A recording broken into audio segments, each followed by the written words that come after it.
Alrighty, now it's time for some fun stuff. You guys ready? Let's go ahead and move around the wheel.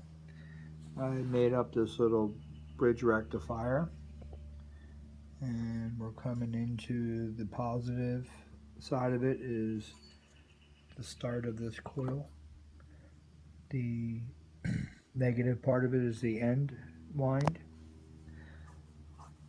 Part of my wind, but I've been busy. Coming out of the positive on the DC side is going to the positive electrode for the voltmeter. The negative side's coming out of the negative side of the DC. You can see there's something popping up there because there's magnets here. So as you work around, you can see that there is variables, okay, variables of strength. But what happens when you take the north and south and just say you start putting it in motion? Crank this up by hand. We're just going to get some motion going. Okay. And then you stick the iron out there. Let's see what we get.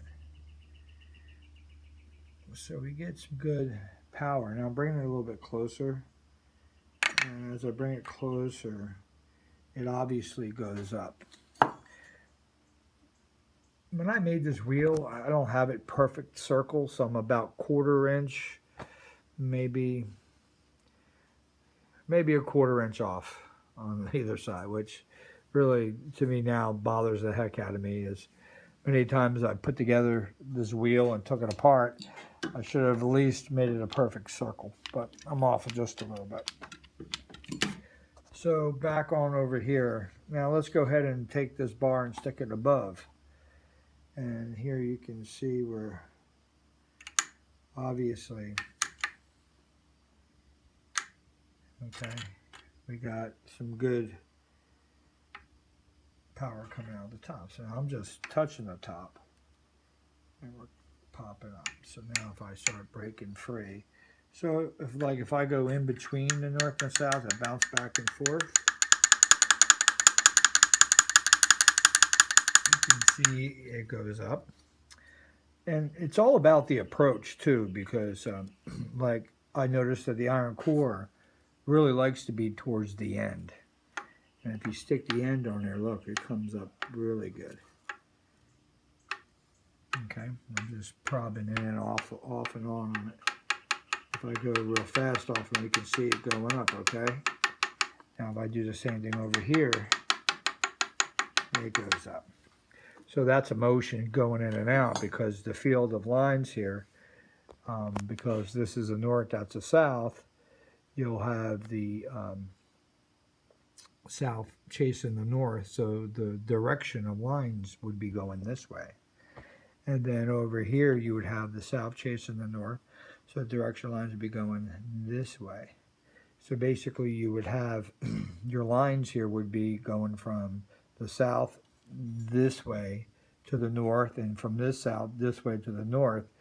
So you have more like a three-banger in a sense, and then your field of lines over here would be coming out and chasing this negative, so it's connecting all the outside of these magnets.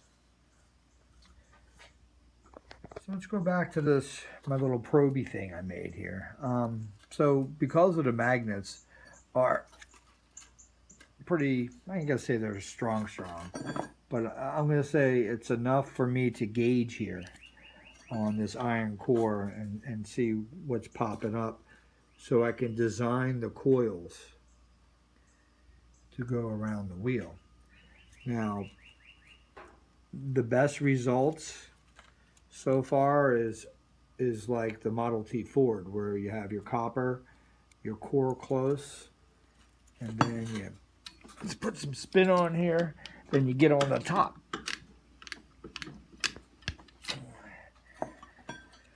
This is just field power coming in without being close, just whatever's getting thrown off from centrifugal force. This is sitting on top like this, and you can see that it has some power to it. I just scratched my copper. But also you can see you could get more power working around it. So that's what I'm trying to find out. Where's the touchy points of this thing? But it's the field of lines. So basically, because we have like edge PMH, let's grab it, PMH here. Now, if you get the PMH, now this one was designed by me because the one Ed has, his dimensions right here is wider. So basically, what you have here with he's going to what we just talked about. I never really noticed that before, but his field of lines right here would be 2 south. And then the north is where they're going to be running in and branching out. So you're kind of creating a loop this way, a loop this way.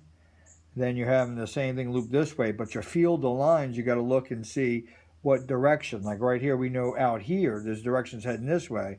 So that means this one's pushing in. This one here is pulling out. This one here is pushing in. So anything that's a north is pushing inward to the center. Whatever center coil we decide to muster it up to get inside this whole understanding of how this wheel is set up and what's its capabilities and potentials. For right now, we're going to work on electricity. Then we're going to move on to some other stuff that I'm morely interested in, is operations and other things. So to the one I made it so it matches up, so I can literally pull the steel and turn the wheel when I was turning with the PMH.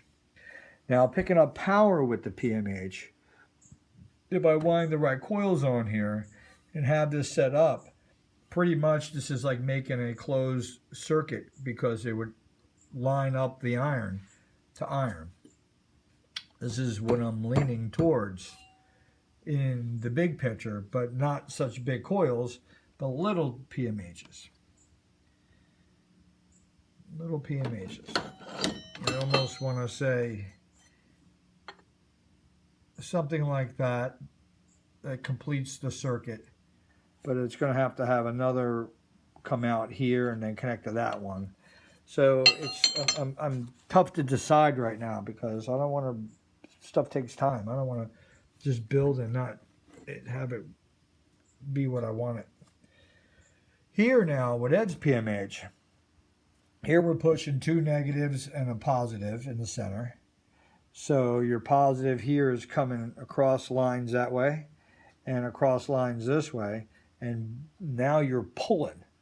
So if you were the coil wrapped up on this PMH, you would be drawing out from the wire of the coil on the PMH, and it would be coming out of the wire and running into your capacitor or whatever, but it would be this is negative, positive going this way, it'd be negative and negative running.